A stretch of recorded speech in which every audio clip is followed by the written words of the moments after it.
Okay. We're gonna try to knock this out as quickly as mother sucking possible, because we're gonna be able to maybe read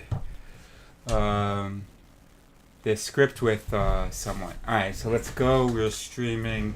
Alright, so this is How to Be Human by Ruby Wax and a neuroscientist and a monk.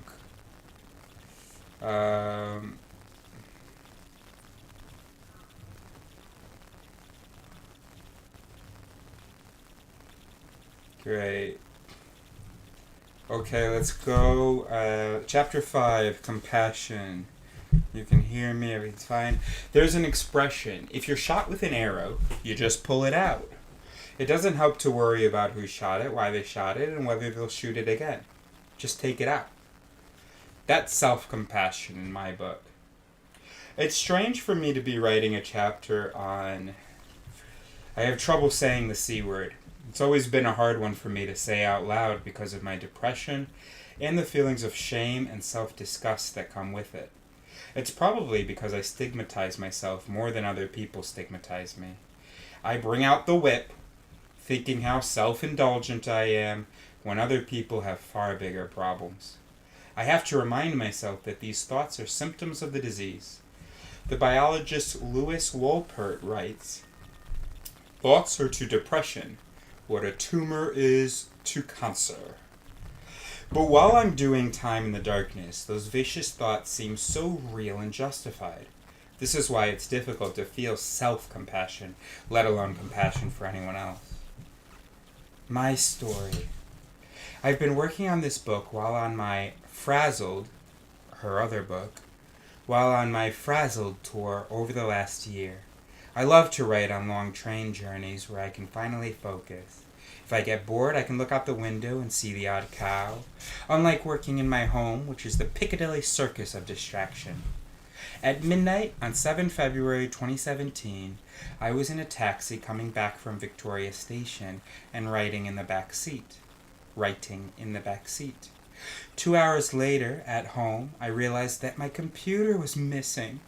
Horrified, I remembered that as soon as I got out of the cab, my suitcase wasn't completely zipped up, and I realized that my computer must have slid out. A small note here.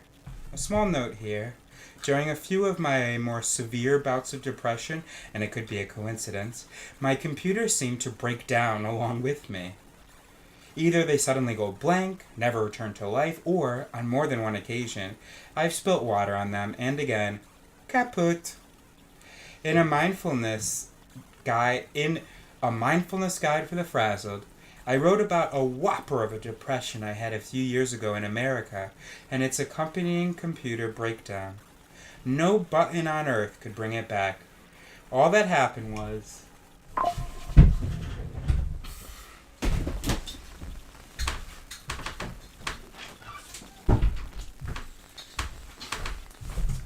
Let's charge this.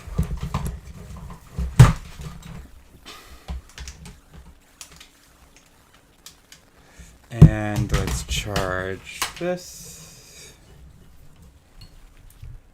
Alright, it's okay. We'll be a bit late. That's no biggie. What the hell, dude? Alright. Hopefully that's charging. Okay. So I was making a small note, talking about a whopper of a depression I had a few years ago in America.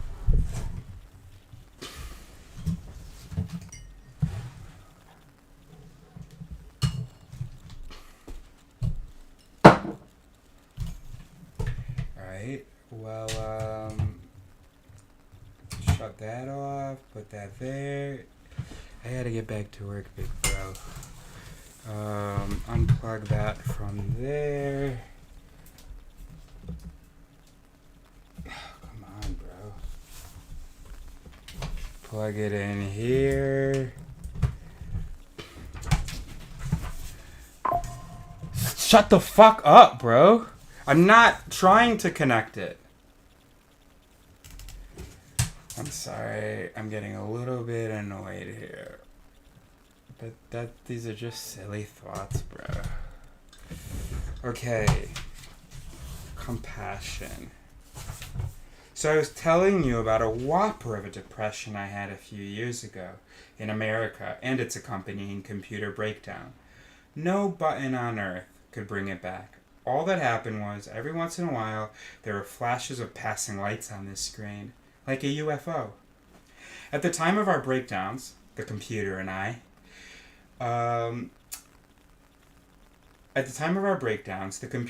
were touring the States, publicizing my previous book, Sane New World. It wasn't going well, primarily because some publicity person who was supposed to be arranging my tour seemed to have a large number of screws missing. I ended up in the back of a vitamin store in a shopping mall 2 hours outside Los Angeles being interviewed by a bald person with 3 hairs glued to his forehead. His only question was, did I think green foods could cure cancer? I don't think he had read the book. That was one of the 3 interviews this PR person set up. I don't think she had read my book either. Another interview was with an 80-year-old person who had never heard of me and asked if I knew a recipe for lamb chops. She must have thought I was a chef. There I was, in America, in a state of full-blown mental illness, wandering about with my lifeless computer. I spent my free time going from one Apple Genius bar to another, and not one genius could bring it back to life. So this time, when I lost my computer in the taxi, it triggered the memory of depression, and once the monster awakens, he moves in. I called the Black Cab Lost and Found helpline, which is the communications equivalent to a black hole. I went to the Apple Store Genius Bar in Westfield, begging them to please call iCloud and tell whoever's up there that I'd pay big money if they could just find my unsaved documents. They looked at me with pity. I was starting to go under. The next day, I got an email from someone telling me she had found my computer. She said she had bought it the day before at a street market. She must have opened it and seen the screensaver of me posing with the Dalai Lama. Obviously, it put the fear of Buddha into her. Anyway, I asked if I could meet her and copy my documents, telling her she could keep the computer. We met at an art gallery where she worked, about 6 minutes from my house. I offered her some money, but she said all she wanted was to give me back my computer, telling me it would be bad karma if she took the cash. I couldn't believe it. I kept thinking, what's the cash? Thank you.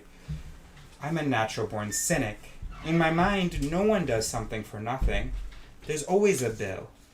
She insisted on not just giving me the computer, but giving me 2 works of art from the shop and asked whether I could say hello to her husband, the artist, on the phone. I asked him if I could record our conversation.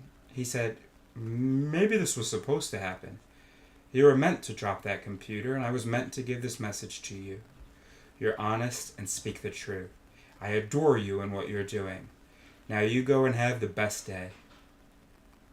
My depression retreated into its cave, and I revised my pessimistic view of human nature. There isn't always a price to pay when someone does something nice for you. So, with this mind-altering paradigm shift of an experience, I'll start my chapter on compassion. I no longer need to talk about the C word. I can now say it, or in this case, type it. Compassion. See? Okay, BRB.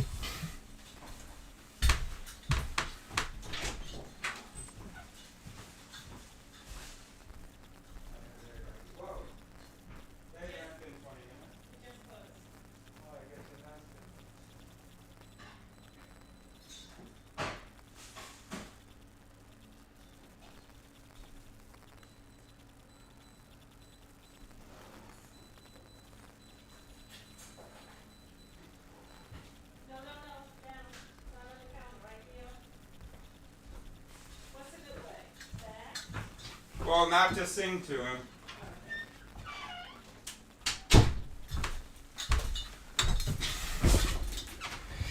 Section, compassion. What is it?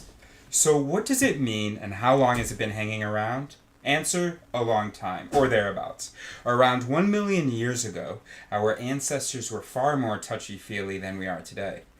Yes, they'd spear you if you stole their wife, but they also looked after their old and sick, and the whole community looked after the kids. Isn't that the dream? To have a village full of babysitters? Compassion comes from the Latin word compati, meaning to suffer with. It doesn't just mean sending someone a Hallmark card with a baby pig wiping away a tear on the front and inside a message saying how sorry you are. That would go under pity or patronizing.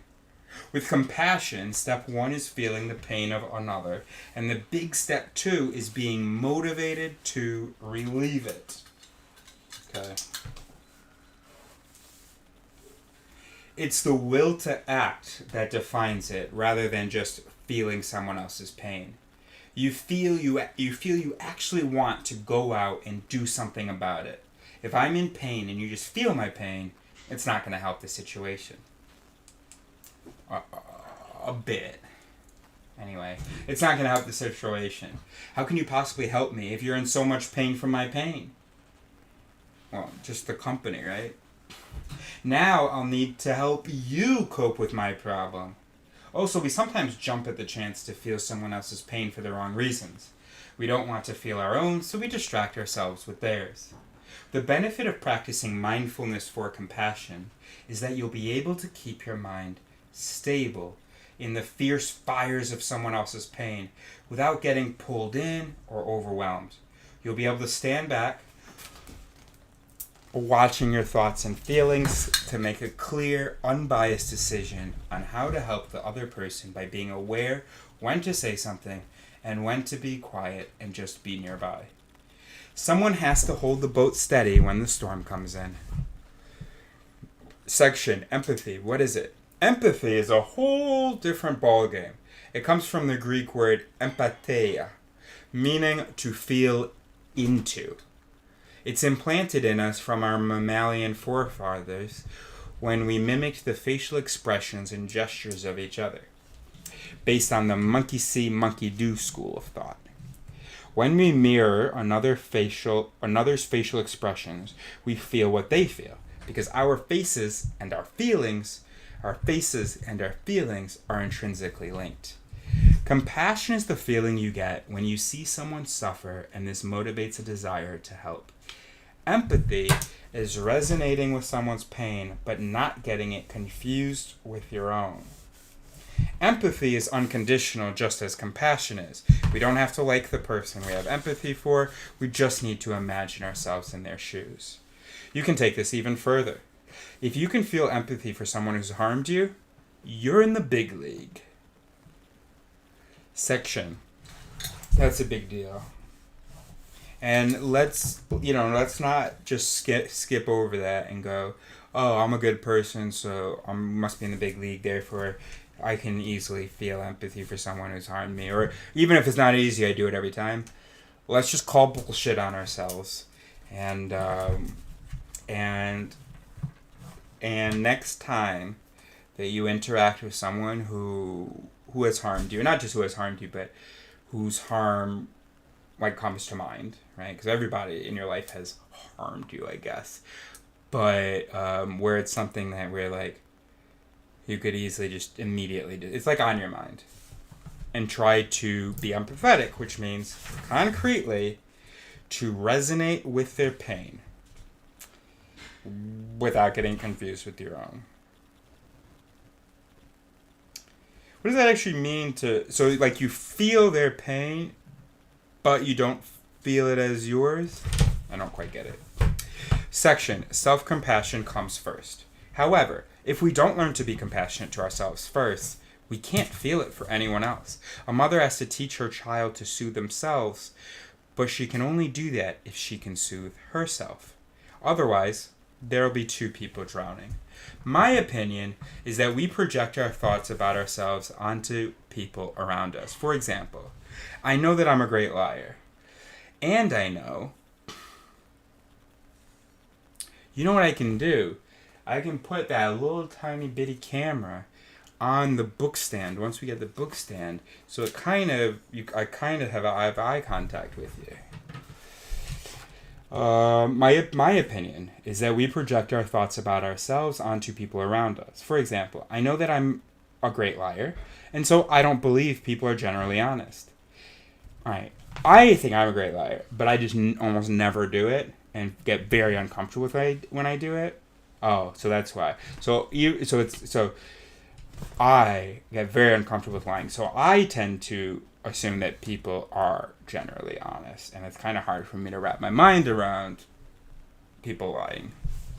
That's interesting. Okay. And equally, if you have too much self-criticism in your head, you're spreading that abusive virus onto others.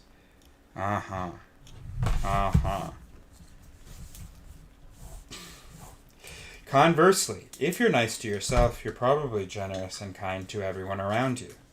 Somehow we've got this idea of self-compassion confused with selfishness. It's far from being selfish, because if you can give yourself passion, you won't drain other people by expecting them to make you feel good, or when you're beating yourself up, blame them for your bad feelings. Alright, we're going to have to be late, huh?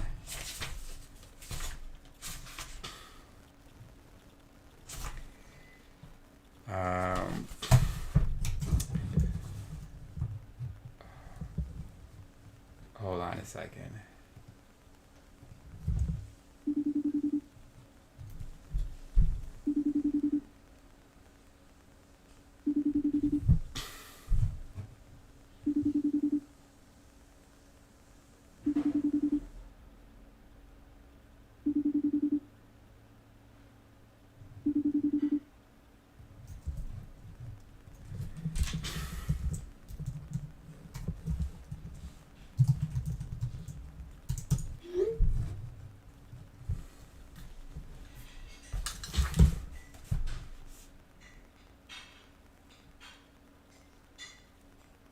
Learning to throw ourselves a bone of self-compassion increases our resilience and stability. When you have that security blanket of self-compassion, I'm going to turn this down a little bit. Tell me if you can still hear me. When you have this security blanket of self-compassion,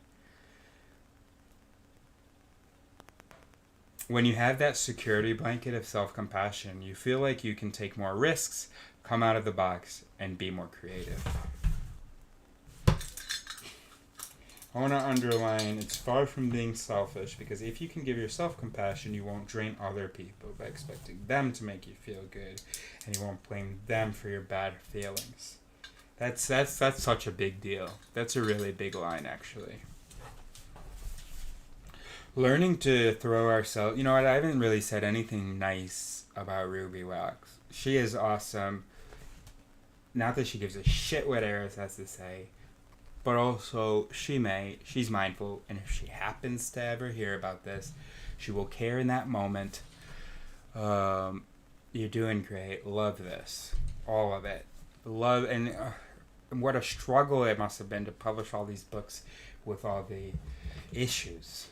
So, very cool, and awesome. Sorry, that shrug was, I was going to say I'm jealous, but I'm just deciding to stay positive, and awesome. Everybody's great. But I almost feel like it's sexist that I even compliment you. Anyway, many of us judge ourselves by our accomplishments, ricocheting from feeling great when we succeed to sinking into misery when we fail. Our self-esteem goes up and down, depending on what grade we've given ourselves. And this has to do with that stuff from the previous chapter, right? About happiness triggers, needing happiness triggers. Rather than trying to find, or at least until you try to find some real inner peace and contentment.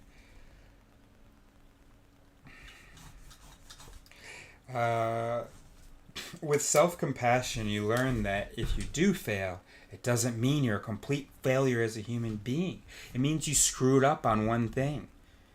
Or even one of your its screwed up on one thing. People who have more self-compassion find it easier to apologize and admit they've done something wrong when they've made a mistake. Their sense of self-respect isn't threatened because they don't intrinsically think of themselves as a bad person or a failure. If someone doesn't have compassion, self-compassion, they usually get furious if you point out an error because it stokes up their feelings of not being good enough. Section, compassion to others. A selfish reason to exercise compassion is that it makes you feel good. When you respond to your own or a selfish reason to exercise compassion is that it makes you feel good. When you respond to your own or someone else's distress, you automatically go into caring mode, which promotes the release of opiates and oxytocin in our brain. Great friendships and relationships are the result of the exchange of these hormones, opiates and oxytocin, which create trust, rapport, and closeness. The great thing about us humans is that we can learn to cook up these feelings. If we get caught up in the habits of anger and fear, it's reflected in our neural wiring and we become trapped in that mindset. In that negative state, it's impossible to pass or receive oxytocin. Our mirror neurons shut down and we can no longer interpret whether someone is trying to be helpful or critical, cruel or kind, leaving us feeling defensive, paranoid, and unsafe. I do hate that you said it's reflected in our neural wiring. We are our neural wiring, but whatever. Once we feel unsafe, there is no more Mr. Nice Guy. We become terrified that if we show any kindness, we'll be taken advantage of. That's why in our culture, niceness doesn't get high ratings. Toughness is in vogue, and probably has been for a very long time. This could be why we have a fascination with other people's misfortunes, why the videos that get 1 billion hits on YouTube are usually of a baby falling into a chocolate cake, or kitty gets flushed, my favorite. In truth, we've always loved watching other people's pain, right from the Eat the Christian game shows at the Coliseum, through to the humiliation and shame we see on X Factor, which isn't a million miles from the sight of a lion eating a slave. At least the slave didn't have to sing. TV reality shows are based on slinging out the loser and cheering as they walk the walk of shame out of the building, never to be heard of again. Unless they humiliate themselves in some new and original way, maybe getting caught snorting coke off of some politician's backside. That just might get them back in the limelight. You can probably... I don't know that reference. That sounds familiar, but I don't really know. You can probably imagine that compassion doesn't win many viewers. This is why the news today gives you in-your-face close-ups of people buried in the rubble rather than a shot of the best damn apple pie in Indiana. Neuroplasticity is our salvation. The neurons that wire together in your brain reflect how you sense, feel, and think second by second. Reflect. Okay. They swap partners with every new input so that with each new experience, your brain is rewired and gets redecorated, forming new neural patterns. That's neuroplasticity. The landscape of the brain is constantly being reshaped. If you're watching a horror film, you can bet your booties the neuronal formations are reflecting it, and your amygdala is up there pumping cortisol into every cell of your body, making you quiver in your seat. As far as your brain and body are concerned, fear is fear, no matter how you cut it. Whether you imagine... I hate that, because she's definitely talking like there's some other essence. And... by the way, a quick note.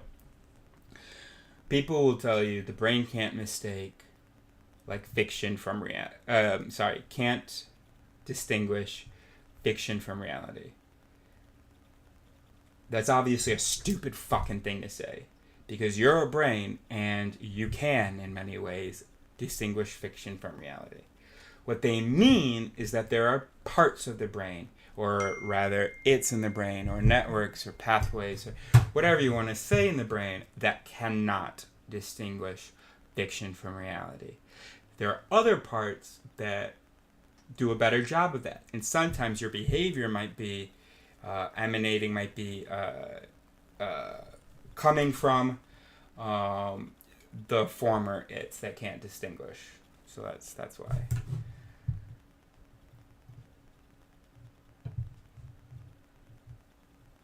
All right.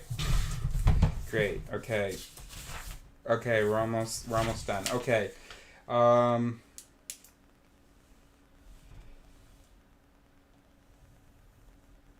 Okay. As far as your brain and body are concerned, fear is fear, no matter how you cut it. Whether you imagine Freddy Krueger in your mind, see him on screen, or he's actually in the room with you, the same brain states are activated. There are brain states that are identical. System-wide, it is not going to be fucking identical, because then why are your thoughts not identical? This happens with all your senses. Whether you actually smell something real or imagine it, it's all the same to the brain. Again, completely fucking false. I've already said what's true about that. Which begs the question, why bother cooking when you can just smell a picture of the food in a recipe book? It must logically follow that when you experience or imagine something compassionate, the body and brain also reflect that state.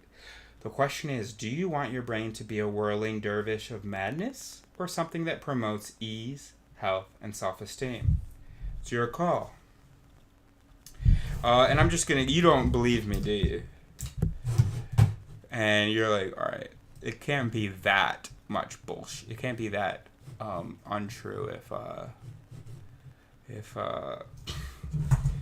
in a published book, and who the fuck are you? Literally no one is watching this. Alright. First of all, I'm Eris. Second of all,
overlapping but non-identical networks.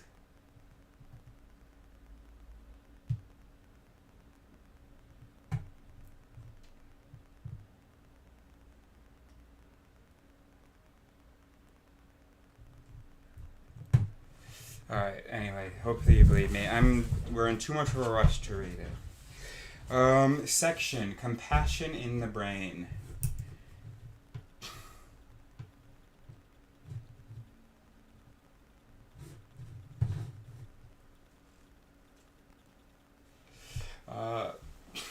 Alright, well, yeah, simply put, yeah, or more simply,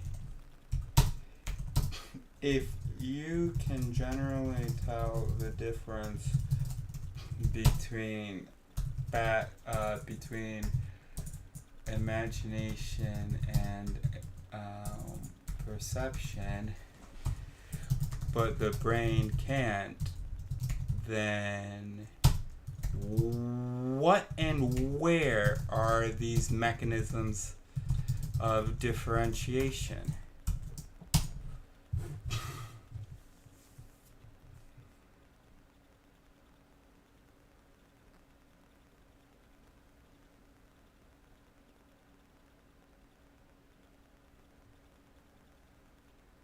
Yeah, whatever.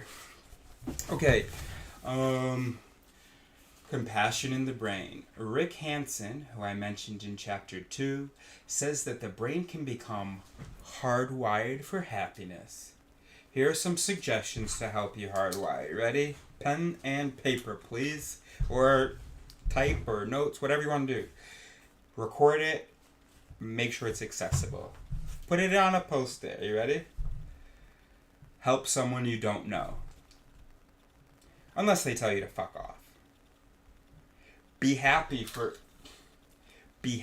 someone when they succeed. Ugh, this one is a killer for me.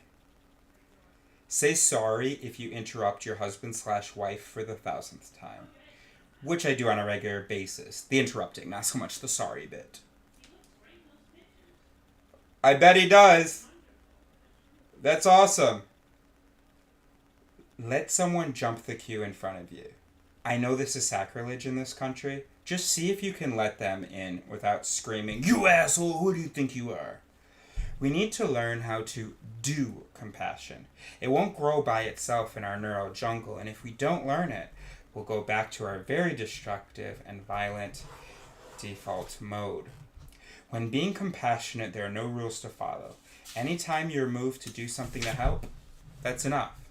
Even if you don't do anything, but be by someone's side and stay present in the midst of their suffering, that's enough. My story. I was in Cape Town and had been asked to teach mindfulness to young girls from the township who had been badly abused. As soon as I started, I could feel they were uneasy and that the last thing that they wanted to do was observe their thoughts. Mindfulness, in my opinion, isn't appropriate for severe trauma. When the trauma is resolved or is eased off, you can try it. Otherwise, I think you reopened the wound. I thought, drop it. And for some reason, instinctively asked if any of them had ever had a makeover. They never had. But the excitement ricocheted through the room. I came back the next day with my makeup. There they all were, lined up and totally focused. Any sign of agitation, gone. Here was something that made them feel important, as if they mattered. Simply by touching their faces to apply the makeup, their bodies relaxed, probably for the first time. When I did their lipstick, I touched their lips, which I'm sure would have normally flipped them out, but because I was gentle and had no other agenda, they softened and went silent. I almost cried, they were so still. When I finished, they all took selfies or posed together for photos. Everyone has a phone in South Africa. Like models displaying their beauty, and they were beautiful. I left feeling elated and hugged them all, knowing this was probably the first time someone had touched them without taking advantage of their innocence. I loved those girls. Alright, we have to go. We have to run. We're just going to update the reading list. Try to make sure that we make a habit of that.